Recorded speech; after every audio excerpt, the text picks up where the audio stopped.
What's going on, YouTube? Lexus has always been really good about making luxury SUVs for all lifestyles, including those of you who like to go off the beaten path. As a matter of fact, they have two luxury SUVs that are very luxurious, capable, and similar sized: the Lexus GX and the Lexus LX. But we have to ask the question, which one of them is the best all-around choice? Well, let's go ahead and find out.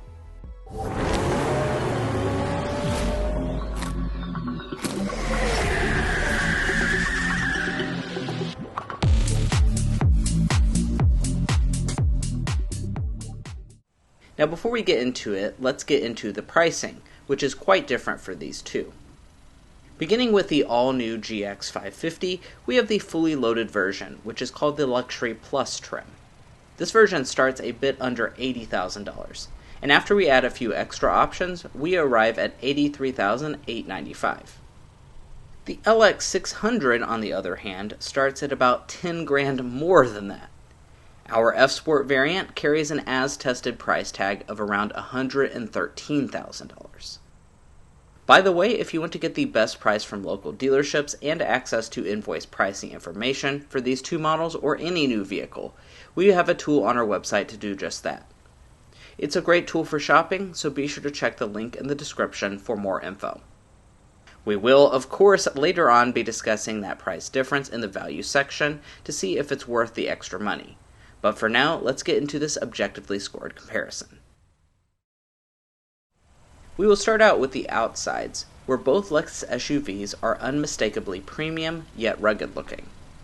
The new GX has gone for a more dialed-back interpretation of the Lexus spindle grille, while the LX continues on with the maximum boldness, all blacked out.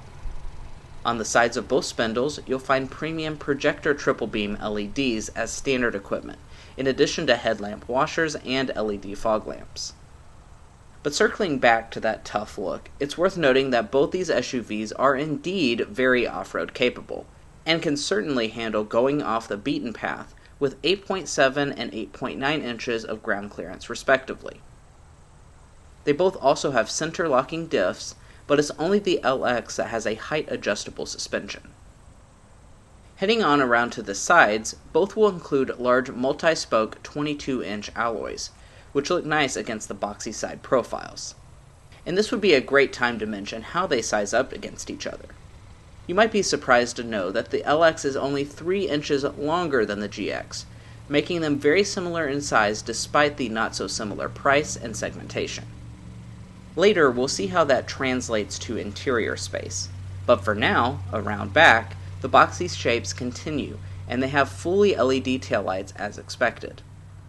Neither have exposed exhaust tips, and their tow ratings come in at 7,800 pounds in the GX Luxury Plus and 8,000 pounds in the LX, not enough of a difference to score a point. Now, as far as other features, both have fully loaded mirrors, and they also have the latest safety packages, which include every single active safety system as standard equipment. As expected, warranty coverage will also be the same. That's it for the exteriors. So now we can get into the more important and uber luxury interiors. But first, if you're new here, we're brothers, and we've been reviewing cars since we were 12 and 16. We may be young, but we love cars. And we'd love for you to subscribe to be a part of our Car Confections family. Let's learn a lot, have some fun with all the latest cars. So walking up to the vehicles, both are obviously going to have smart entry systems to unlock the doors. And the new GX now has power deploying running boards, something that is surprisingly not offered on the LX. Now checking out the interiors themselves, as you can see, both look luxurious even though the color schemes are vastly different. In the GX we have the standard black, while the LX F Sport has a bold red and black design. Regardless though, both have ultra-premium semi-aniline leather seating surfaces and highly adjustable seats. While both have power thigh extension, the GX only has two-way lumbar support for some reason. Lastly, both have heating, ventilation, and memory, but only the GX has front seat massage.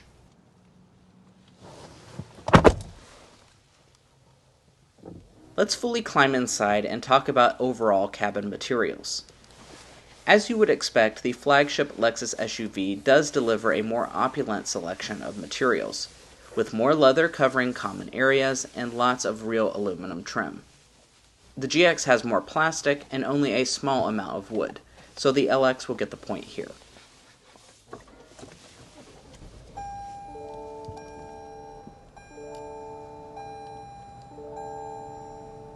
Now after we start them up, you will be greeted by two digital screens, a full 12.3-inch one on the GX and a smaller 8-inch one on the LX.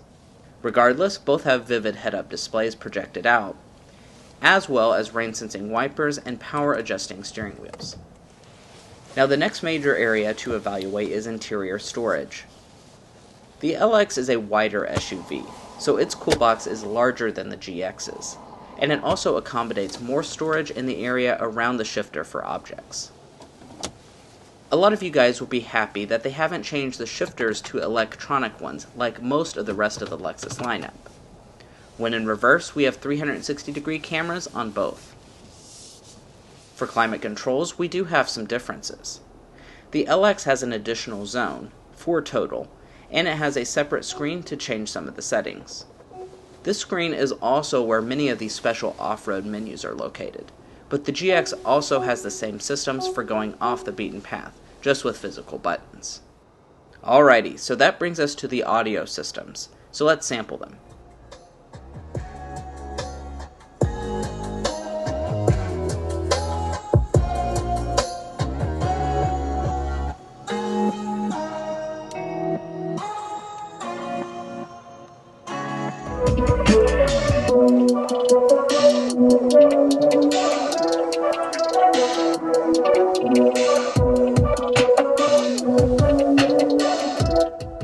Both sound systems are terrific, but the LX does have a small advantage. Now moving on to the screens, these are obviously very important aspects of a modern interior, and they are distinctly different. The LX's screen is actually the smaller of the two, with the 12.3-inch screen compared to a 14-inch screen in the GX. However, since the lower section of the GX's display is devoted to climate controls, in effect, they have the same amount of usable space. The actual software experience is the same, with dynamic built-in navigation, as well as wireless Apple CarPlay and Android Auto. Up above, only the more affordable GX has a digital camera rearview mirror, and oddly enough, only the GX has a panoramic sunroof. Just keep in mind that if you actually want the breeze in your hair, then the LX is the better option because that Pano GX roof is fixed in place. Even though both are large SUVs, one is considered a midsizer and the other a full-sizer by pricing segmentation.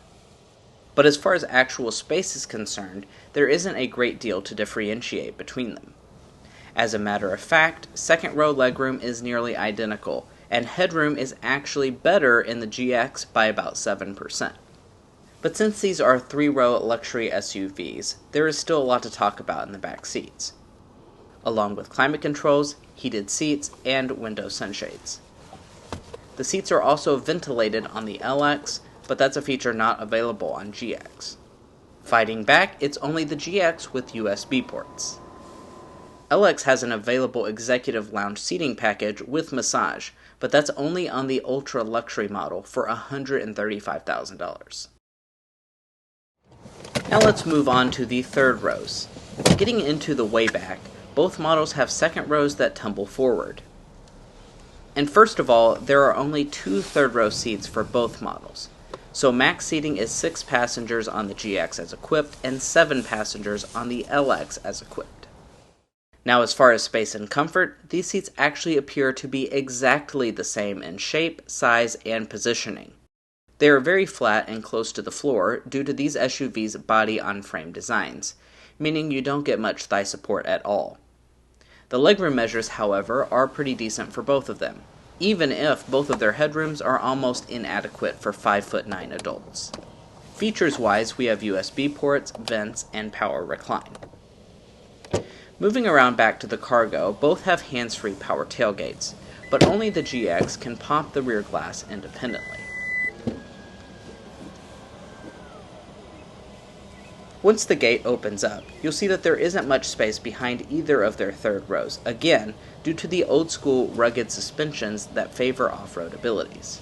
Nevertheless, the LX technically has a 6.5% advantage behind the third row, a 7% advantage behind the second row, and then an 18% disadvantage in maximum capacity. That's right, because of the odd LX packaging, the GX has more maximum space with all the seats folded down. Both have spare tires, and now let's take them out on the road to see how they stack up there. So you might have been surprised so far by how similar these two are, and that is largely going to continue out on the streets.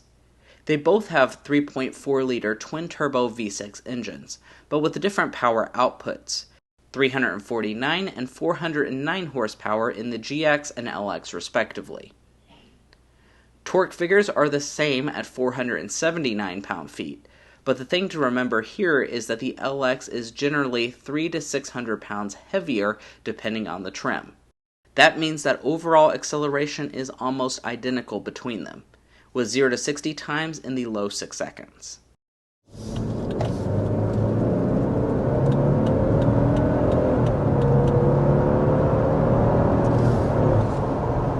All right. There is quickly up to 60 miles per hour in the 2024 Lexus LX 600. Well, that 600 unfortunately does not mean you have a 6-liter V8, but we do still have a very powerful engine under the hood. It's a 3.4-liter twin-turbo V6. That altogether is making 409 horsepower, 479 pound-feet of torque. So certainly power figures are very healthy in this LX. As you can see with that acceleration, it has no problem getting this big SUV up to speed just fine.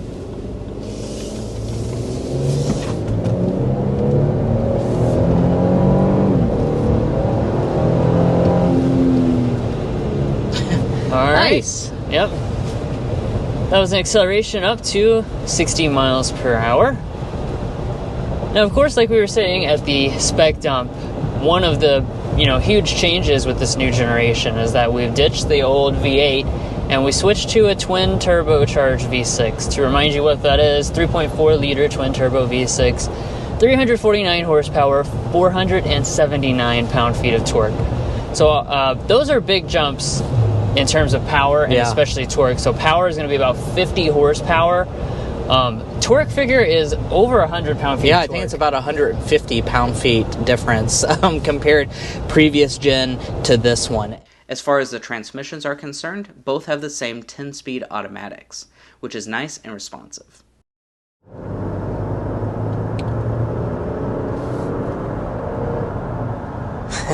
There's an example of that smooth, effortless acceleration. Now, the other thing I want to talk about is the 10-speed automatic transmission that we have on board for this LX. It's a good transmission. I have no complaints whatsoever. It's a good mate to the engine setup. It really just kind of blends into the background as you want out of a luxury SUV like this. You do also have full-time four-wheel drive. I mentioned this, throughout various parts of the review, but this is a very off-road capable vehicle.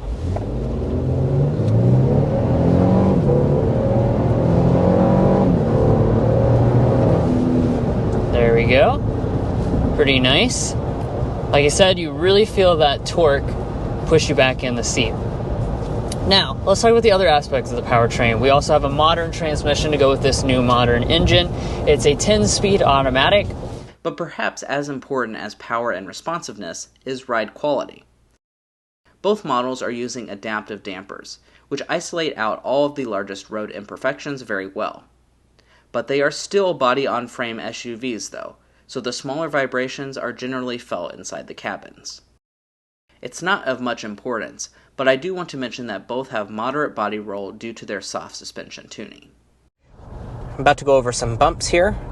and that'll kind of demonstrate for you that you are going to have really good ride quality. Now, I'm not going to say that this is the best ride quality in the segment because it's not quite as good as some of the rivals that are including air suspension. So keep that in mind. The LX offers a height adjustable suspension. It's not an air suspension, which does mean that you're going to miss out a little bit on that comfort aspect. You know, now that we've accelerated up to speed, I do want to just go ahead and talk about your ride quality here.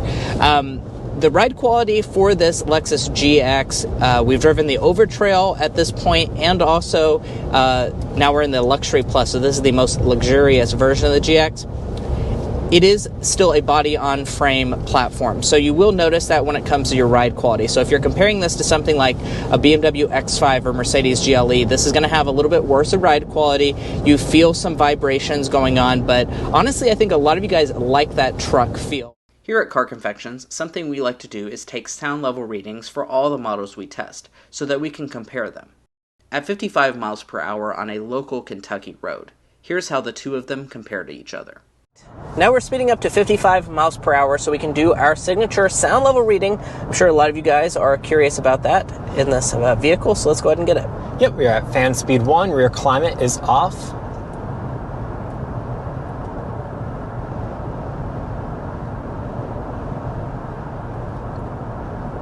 Very nice. We're going to settle at 52.1 decibels.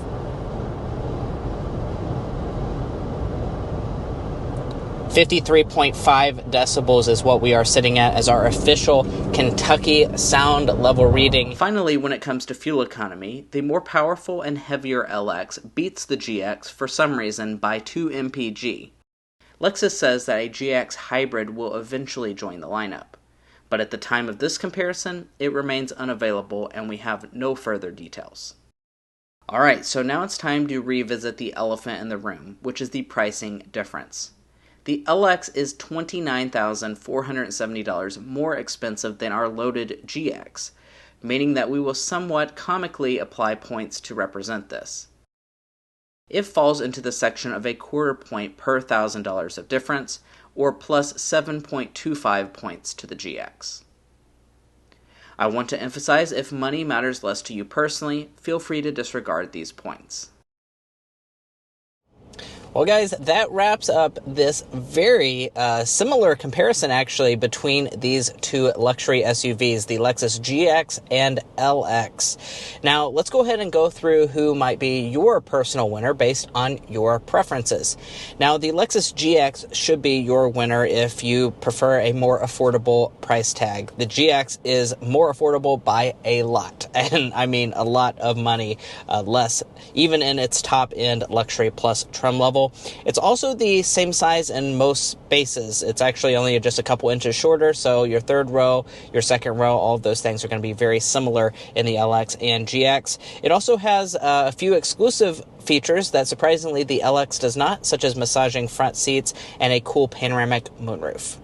Now, that's not to say the LX doesn't have some unique advantages. It is more powerful and actually gets better fuel economy, which is kind of strange. You have a couple extra features for your rear seats if you were to choose the ultra luxury model. That's going to give you all the special kind of bougie touches. And then, of course, you probably just gleaned a little bit more prestige from having the flagship Lexus SUV, even though they are obviously very similar, as you've seen through this video. So which one are you taking? We want to know your thoughts down below, the Lexus GX or the LX. We're actually surprisingly sitting in the Lexus GX today while we're recording this video. Also, if you're looking to buy a Lexus GX, LX, or any new vehicle, we would encourage you to go to carconfections.com/newcarquotes. Now, the reason you do that is because we have a tool on our website that will connect you with local car dealers in your area to get you the best price. It's also going to give you access to invoice pricing information, which is a great tool for dealership negotiation. If you'd like to take advantage of that, a link is provided in our video description, and we also have a pinned comment at the top of this video. And guys, that's going to be where we leave off on this comparison. Hopefully you enjoyed watching. If you did, we'd really appreciate it if you hit that subscribe button down below. And if you're already a part of our family, thank you so much for your continued support. You make this all possible. We'll catch you next time as we sample more of the latest automotive delicacies.